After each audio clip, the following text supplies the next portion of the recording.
Joining me today, the 17th of July, 2024. Yes, today we're going to have a very interesting conversation. And if you pay close attention, you could find that you've been ignoring something. Yes, you're welcome. Yes, Talking Figures is still where we look at the complexities of the business world. I hope you're doing well. I hope your business is going great. I hope your career is growing good.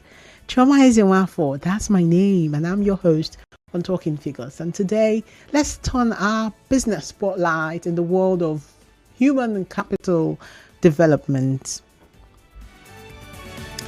When you talk about that big word, or let's just call it HCD for the purpose of this show, let's call it HCD.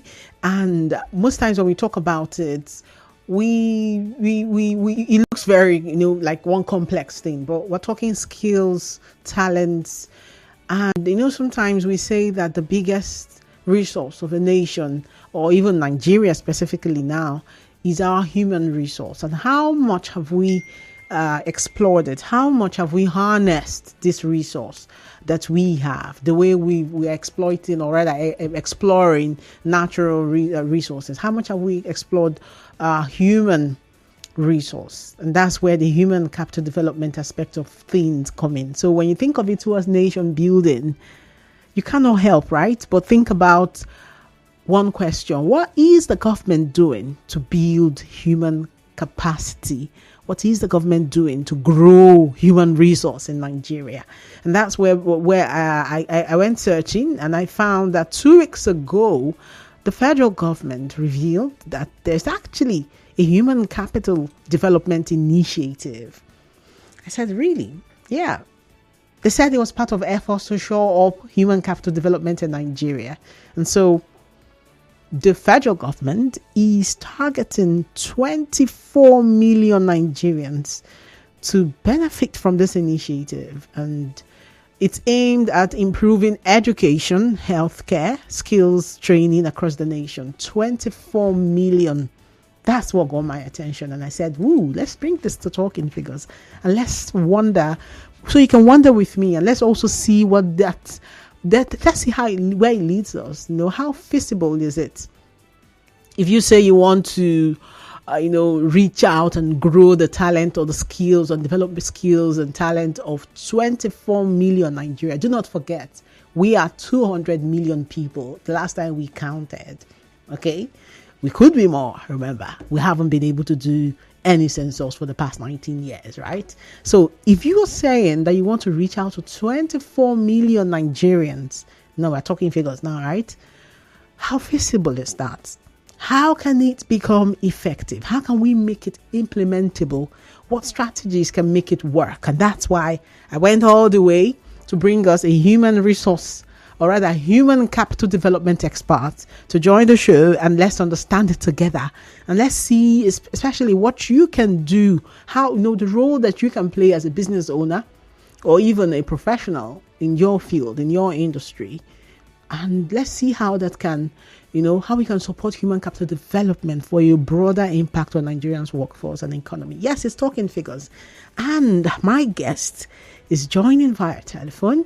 And like I said, he is a human capital development expert and many other interesting things. But let's just stay with human capital development expert. I'm talking Mr. Chinedu Ewuzie. He's joined us now. And he's joining us from Lagos, actually. And I want to just start with thanking him for joining from Lagos. Okay, we're still trying to hook up with him. So you just give me a few minutes and I will hook up with him. So much to talk about today. I have so many questions. When it comes to building human capital development in Nigeria. Where are we with it? When we say, yes, government is looking to build the capacity of 24 million Nigerians, it sounds so great on paper, but I mean, how can that work? If you look at the plan, there was a workshop about 2 weeks ago, and the working group that's trying to make this happen, the chairman of the Human Capacity Development Core Working Group, okay, they're supposed to push for this federal government's plan. Senator Ibrahim Hadejia, okay, and the acting coordinator of this initiative. They all spoke about it during the workshop, and it sounded so really great. I mean, first of all, Hadeja said, the Tinubu administration plans to build on the successes achieved by the former administration. What are those successes? I mean, this is coming at a time where we are talking Jakba. The people that have the strength, our youth, okay, who make up quite a sizable percentage of our population. The one word on the mouth, on the lips of the average Nigerian is Jakba. Jakba, Jakba. There's even a song for it. And so people are building the human capacity, and then they're taking it, all of the skills and talents are moving away. And are we being proactive enough? When we continue to see the people whose talent and skills have been built to an extent, take it elsewhere, leave for better opportunities. So how can Nigerians participate in this initiative? Because Jakba is a problem. Yes, it is. It is a problem. I don't know about you, but there are some skills that it's become more difficult to find someone to say build a website, for instance.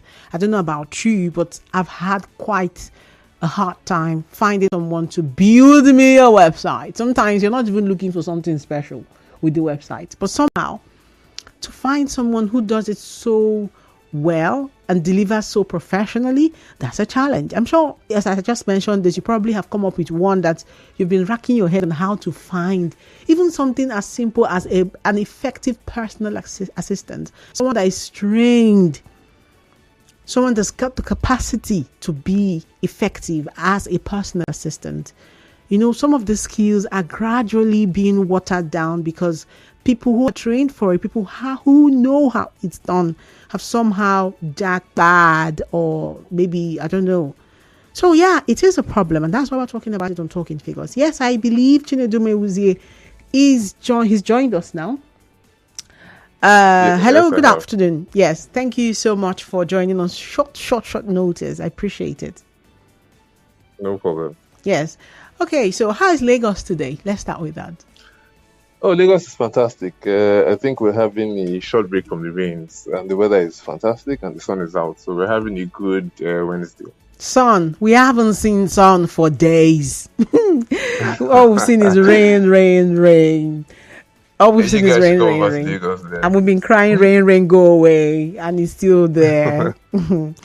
Anyways, thank you again for joining. And as a tradition on Talking Figures, we get to take we take some time away to look at the top 3 stories in the world of business, just 3, and then we get into the conversation proper. Are you ready? Yes, I am. Fantastic. Awesome. All right, so the very first story is looking at Employers Consultative Association, that's NECA, the Nigeria Employers Consultative Association, NECA, Manufacturers Association of Nigeria, MAN, and the Nigerian Association of Chambers of Commerce, Industry, Mines and Agriculture, NASIMA.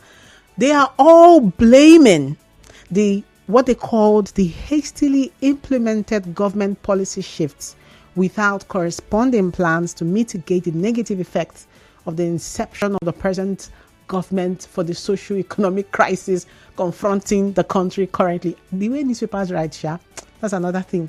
But that's actually the story right now.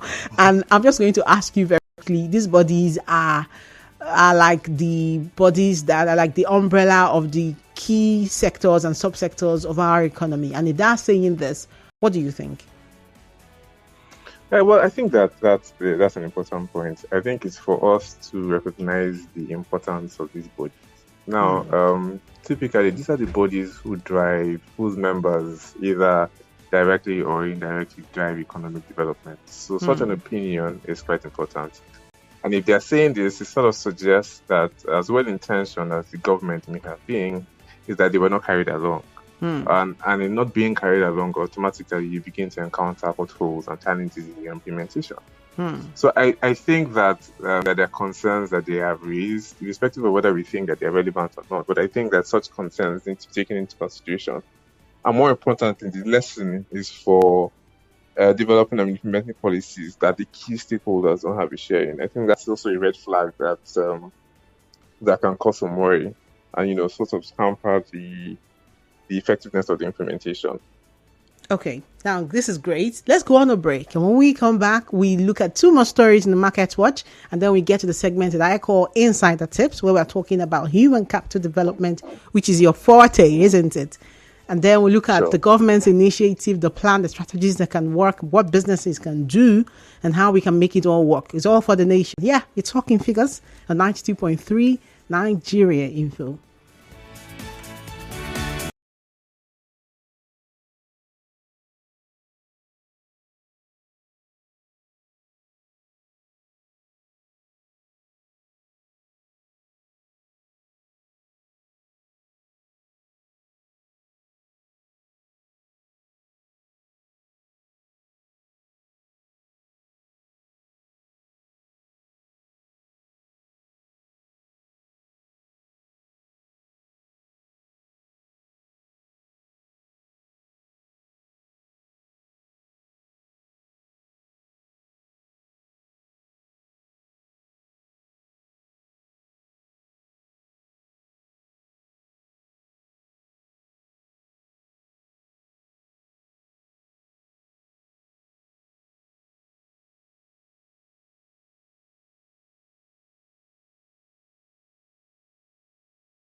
And yes, we are back on 92.3 Nigeria Info Talking Figures here. And just before the break, we're on Market Watch and we looked at the fact that the big names or big associations in the world of business think that the government policy shifts were hastily implemented and there weren't corresponding plans. And the guest that I have on the show, that's a human capacity development expert, Chinedu Ewuzie. He's still here, and he just before the break talked about a possibility that they were not carried along, and that's why they're all saying this same thing. Yes, Chinedu, you're still there. Thank you for staying tuned. Can you still hear me? Yes, I can. I can hear you loud and clear. Can you hear me? Yes, I can. Thank you for staying on. So yeah, the second story, the International Monetary Fund downgrading forecast for Nigeria's economic growth this year to 3.1%. And they cited weaker growth recorded in the first quarter of the year. What do you think about that? but it just sort of lends credence to the point that probably the implementation was hastily done, and Hmm. maybe not enough people were carried along. Hmm. And what do you think is going to mean if the IMF? Oh my goodness, I hope the network doesn't do this today, because I have a lot of questions for our human capacity development expert. Well, Can you hear me?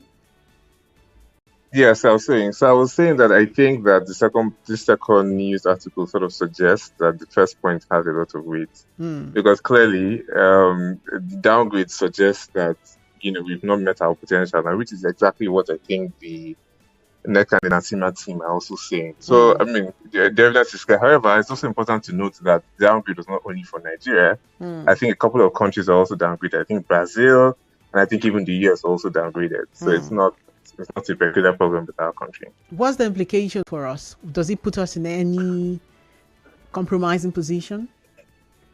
Of course it does. Of course it does. Considering that our population is growing at about 45%, inflation is 30%. If we were able to only do 3% growth, it basically suggests to us that we're not out of the woods yet.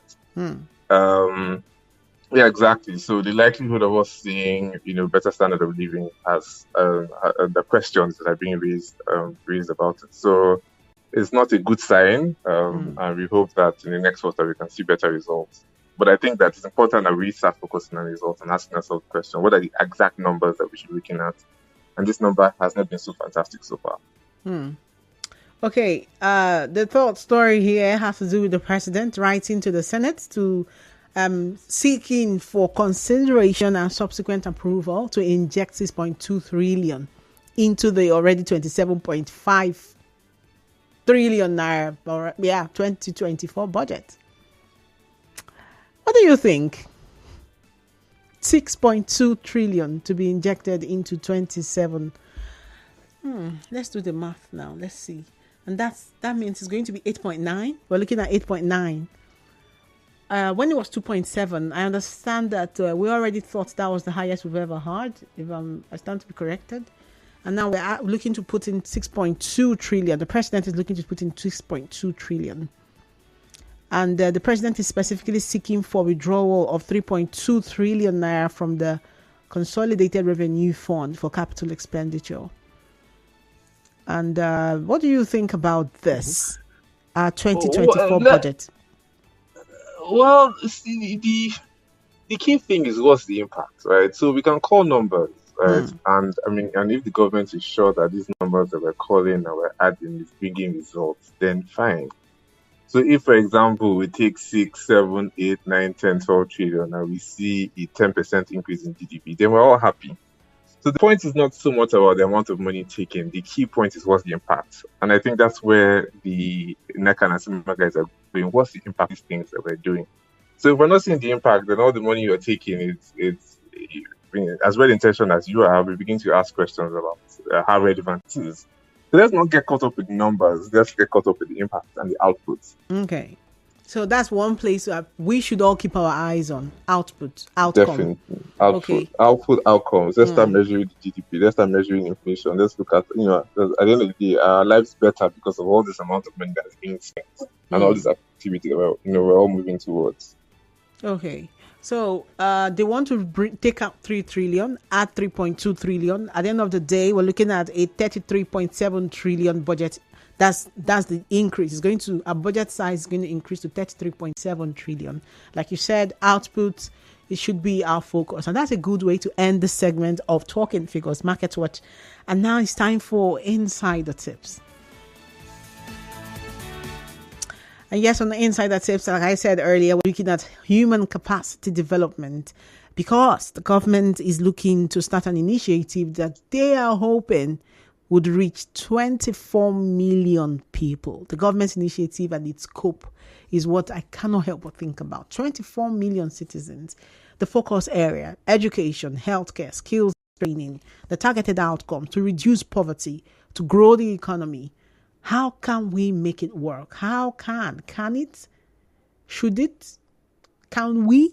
Where do businesses come in? The question is numerous. My guest is still here. He is a human capacity development expert, and he's he's done quite a good job when it comes to analyzing what the big stories are saying today. But so when you look at the initiative now, Mr. Chinedu Ewuzie, reaching 24 million Nigerians, how realistic is the government's target? And what are the biggest challenges to achieving this? So 24 million is actually a conservative estimate. If you look at it, right, 24 million is just what roughly, I think that's about 8%. That's about 8% of our population. Keep in mind that some numbers say that our working population is about 45 million. So that's less than half. So in terms of numbers, it's a small number relative to our size. But is it something that is important to do? Most definitely. I was listening to what you were saying, and you were talking about your own personal challenges in getting things, people to design things like websites. Now imagine this scale of discussions happening. So organizations, for example, are experiencing a lack in certain kinds of talents. We can clearly see that whether it's blue collar, whether it's white collar, people are basically searching for a lot of talent. And given this recent jackpot syndrome for the past 3 years, we know there are a lot of gaps. But the question now becomes, what is the skill set that I required? And we know that we've had challenges with our current educational system and its ability to produce people who have the skills, who are ready to work skills. So it's important at this point that the government has to intervene. Now, the question is, does the government have to intervene directly by injecting cash, or does the government support institutions who are already engaged in providing these services? We have different institutions in Nigeria, from tertiary to post-tertiary institutions that are rendering different forms of educational training. And this centers around entrepreneurship, this centers around management, this centers around core business skills, this centers around even skills like plumbing and all of that. So it definitely is an important thing to do. But the first obstacle first is, I think there has to be a decision on what skills do you want to build first. Do you want to build entrepreneurial skills? I don't know if you remember our economics, where they said the 4 factors of production, capital, and entrepreneurship. Yeah. I think obviously, given the amount of opportunities that we have in Nigeria, we probably have a lack of entrepreneurial skills. It's not just starting your business, but it's having the skills to thrive, given the prevailing business environment. So that's it. So I think that the first challenge that the government will have to do is first decide, what are the skill sets that we want to train for? What are the skill sets that we want to develop for? Some people, such as myself, will advocate entrepreneurial skills first. Just basically teach people, whether you are a plumber, whether you are a bricklayer, whether you are a finance guru, how do you become an employer of labor? How do you spot opportunities in your area? And how do you solve them and turn them into businesses? Good question there. Yeah, we are live on Facebook. We are also live on YouTube at Nigeria Info PH. And if you have contributions when it comes to human capital development, and specifically the government's plan to train, or rather to groom 24 million Nigerians to address issues in the education sector, healthcare sector, and skills training, I would like to hear your thoughts. Yes, the WhatsApp number as well. You can send your messages there, 0809 030 6416. And that's 0809 030 6416. That's the WhatsApp number. You can drop your messages there. And our guest has really been breaking it all down in a way that will truly help us understand what the bigger picture is. And now, back to you now, Chinedu. The government's plan focuses on these 3 areas I mentioned earlier: education, healthcare, skills training. I mean, when I think about healthcare, I just think about the brain drain, okay, and how doctors have been moving, and nurses as well. Yeah. How well balanced is this approach to achieving poverty reduction and economic growth? It's really important to address the gaps in healthcare. No matter how much money you have, if you don't have access to basic healthcare, it becomes a problem. But then again, I'm not expert in healthcare, but then again, we have the preventive aspect of healthcare. So if, for example, we engage in more activities to help prevent people falling sick in the first place. So, for example, better surroundings, better food, better nutrition in food, and regulating the kind of things that we eat and the kind of things that we produce to eat, then maybe that has more impact than just going to build hospitals and wait for everybody to eat all the rubbish we eat and fall sick and run to the hospital. So I think that an elaborate policy which looks at the entire value chain, right, is better than just building hospitals. So I would expect that a lot of thinking goes into that to identify what are the goals. So if we're looking, for example, to extend life expectancy by another 10 or 15 years, as other countries have done, what are the things that we need to do? Is it the question of just building more hospitals, or is it a question of making sure that we eat better and we have better nutrition and access to cleaner environment? So what I'm saying is that healthcare should be looked at in its totality, not just the question of building more hospitals, training more doctors, and training more nurses. There's a saying, someone said, I don't know how true it is, that when we started washing our hands because of COVID, certain illnesses, the frequency of us catching certain illnesses dropped simply because of the change in habits. So the thing is, like I said, it's better to look at it in its totality and ask ourselves, what is the problem that we're really here to solve, rather than just build hospitals, train more doctors, or train more nurses. Now, this is really accurate. Now, when you look at the regions, and just in line with what you're saying, being able to tailor it down, into regions, and because every region have their peculiar needs. I understand that doctors are needed more in the north. That was like 2-3 years ago. I heard that. I don't know if that's the same, if that problem has been fixed, but I can almost guess it hasn't. I think doctors are also lacking in the northeast and all of that for obvious reasons.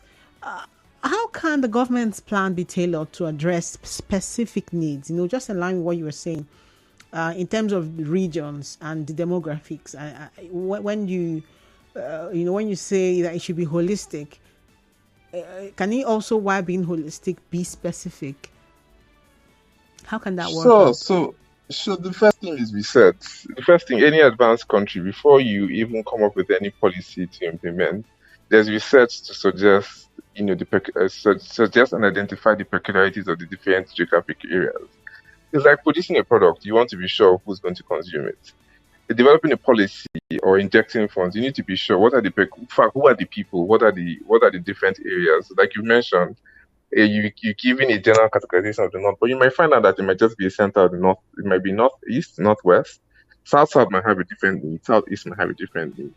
But the point is there has to be some science, there has to be some research to be able to show that, look, these are the major challenges, the major health challenges in these different regions. Part of the problem that we've always had in Nigeria is that we come with blanket policies. Okay, we want to do health, so therefore go and build a hospital in the north, build a hospital in the south, in the east and the west. And you build it, and yet, at the end of the day, people, life expectancy drops to 47, like it is dropping in Nigeria. So you must have research. You must have some scientific process for establishing what the challenges are and what the different regions are. So that's the first step.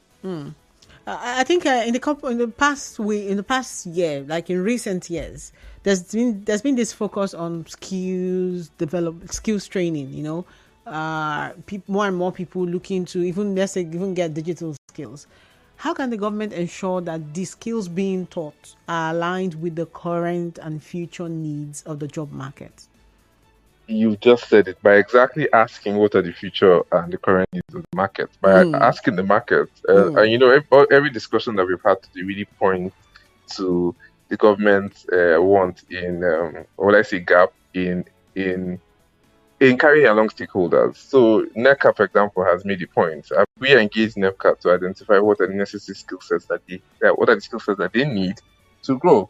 So we can't just sit down and say, it's digital skills. Set up government agencies, let's go and train everybody in digital skills. And we come back and the GDP drops from 2.9 to 2%. And all of us are wondering why. So there has to be, like I said, I will still point back to science and research to say that these are the core skills that we need as a country to move us forward. Do we want to develop skills in manufacturing? Do you want to develop entrepreneurial skills? Do you want to develop skills in baking? Do you want to skills in farming? Whatever, tech skills, whatever. But let's have that basis and understand what the needs are and come back and develop policies that match needs. Rather than just sit down, and develop a policy and run, which is what every discussion that we're having today is pointing towards. All right, now the phone lines are open 0817-923-0002. You can also call 0817-923-0003. How can we get it right when it comes to building human capacity? You know, human capacity development is the focus on the show today. And the government, they have an initiative looking to reach 24 million people. And I have my guest, human capacity development expert, who's really taking time to look at this. And he said quite interesting points he's made, looking at the government needs to have data to talk figures. Let me just put it that way. The government need to talk figures. The government need for them to look at what the needs are in the job market and go towards what the needs are. Let the actions match what is needed. And now it's your turn. What's your thoughts?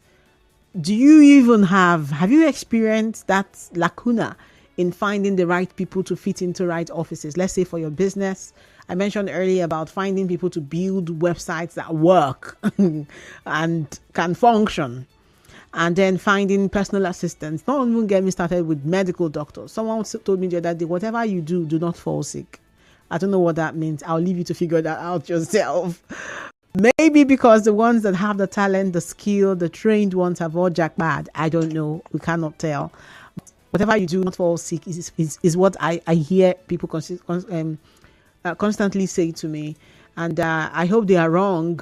I hope they are wrong that we do not have the kind of doctors that we used to have back in time who could fix problems and have the necessary skills to deliver on what is needed in that sector. And so the government's focus is education as well, and then skills training. And when it comes to your business, are you willing to train your employees? I mean, are you willing to train your employees? Are you wondering if it's a right move for you to train the people who work for you? Are you scared that maybe when you're done training them, they move on, either even start their own company or even jackpot with the training that you have given them, or even move to a bigger job? Or what are your concerns? It's Talking Figures, 92.3 Nigeria Info. Let's talk. 0817-923-0007. You can also call 0817-923-0009.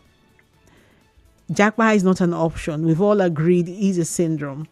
Now, Mr. Chinedu, back to you. When it comes to businesses, I mentioned something now. Is this still a good thing to train the people who work for you, to equip them with the necessary skill they need to get their jobs done? Is that still a thing that should be done in a time of a jackpot syndrome? In fact, that's the first thing you should do. That is the most important thing for any organization now, is that you must be sure that you have the right talent base. Doing business in Nigeria is tricky. It's like balancing so many things at the same time. Yeah. And you need to be sure that your employees have the right skill set, the right capacity, and the right attitude to be able to cope with the challenges of doing business in Nigeria. Every business is going through one turbulence, whether it is turbulence in a good way or in a bad way. There's all kinds of turbulence going on. Yeah. Every organization, no matter how small, has to have a training and development plan. You must be sure, you must sit down and ask yourself, look, this is where I'm going. My business is 1 million today. I want to grow it to 2 million. Even if it's my child or my cousin or my nephew, what are the skill sets that they need to be able to help me grow my business to that level?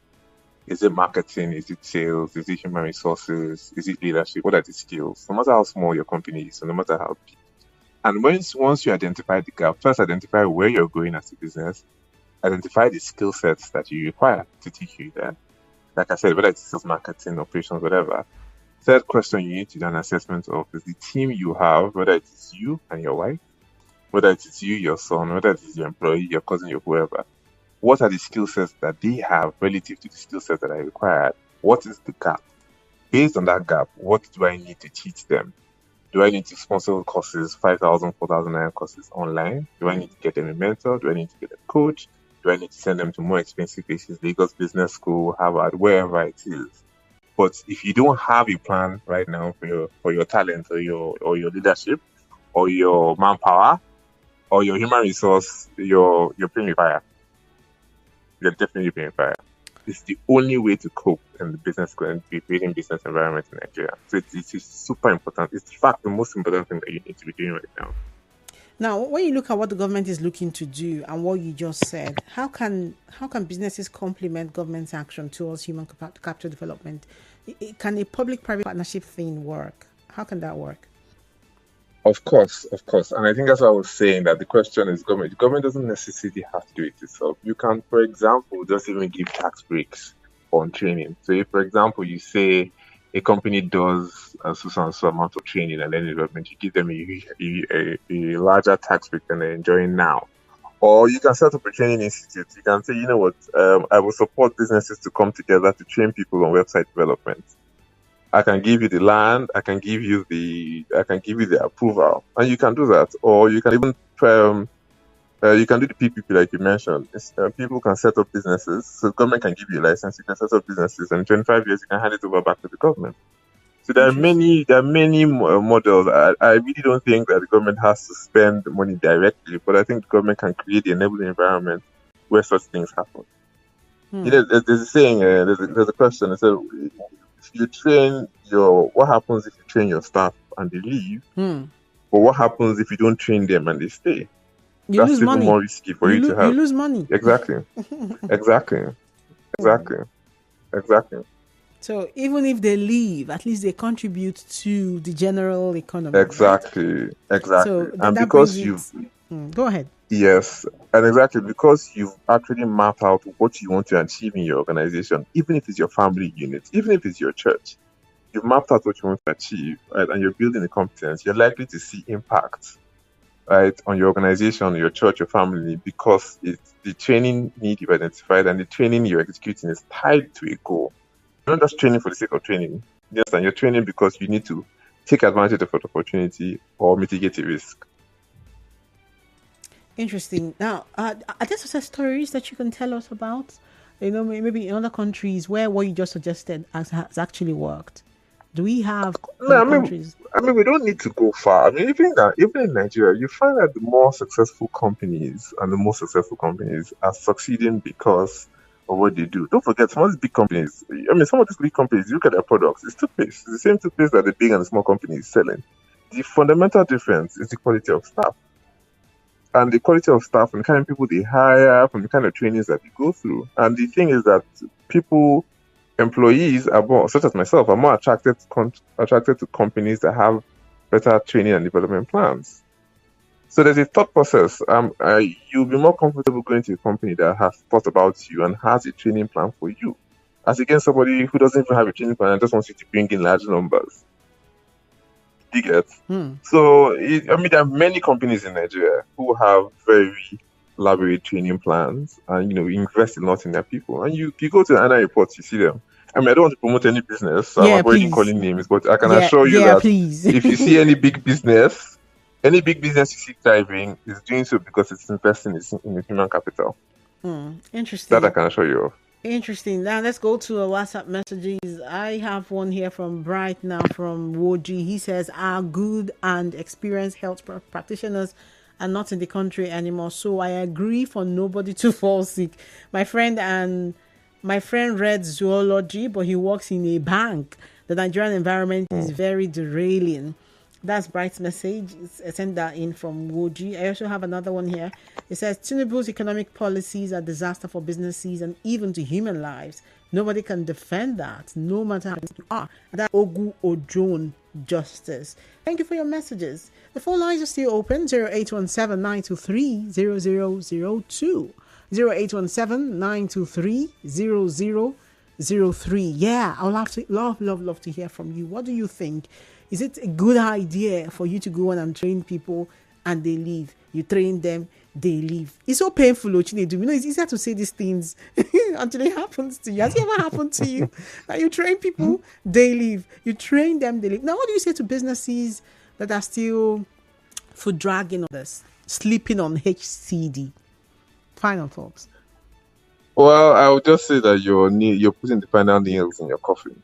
your business is about to die. If you don't invest in your people, if you don't have an elaborate system for matching your training expense with your strategy, if you don't invest in your people and you're just leaving people and increasing targets, I can trust me, your business is dying. The bargaining power has shifted to employees, right? And people don't see you being caring for them and working towards ensuring that they develop. They will leave you. So if you're sitting on the fence, I give you a year or two, your business is about to pack up. That's a good one. That's a very interesting parting note there. Thank you so much, Chinedu Ewuzie, for making time to be on the show, even on short notice. All right. Thank you very much. It was nice being here. Yeah, and that's him. Human capital development expert he is, and he's talked to us about human capital development for your business. And then we looked at the government's initiative as well. It's up to you to do with the information you've heard on the show, whatever you want to do with it. And that's Talking Figures on 92.3 Nigeria Info for today. We'll be back next week, Wednesday, 2 p.m. is still the time. Chioma Ezewanfo. That's my name. Yes, at Nigeria Info PH. You can follow us there on YouTube and on Facebook. Okay. I'm also on social media at Chioma Ezewanfo. All right. Up next is Rivers Today. And after that, Kalada will be here for Hard Facts. Stay tuned.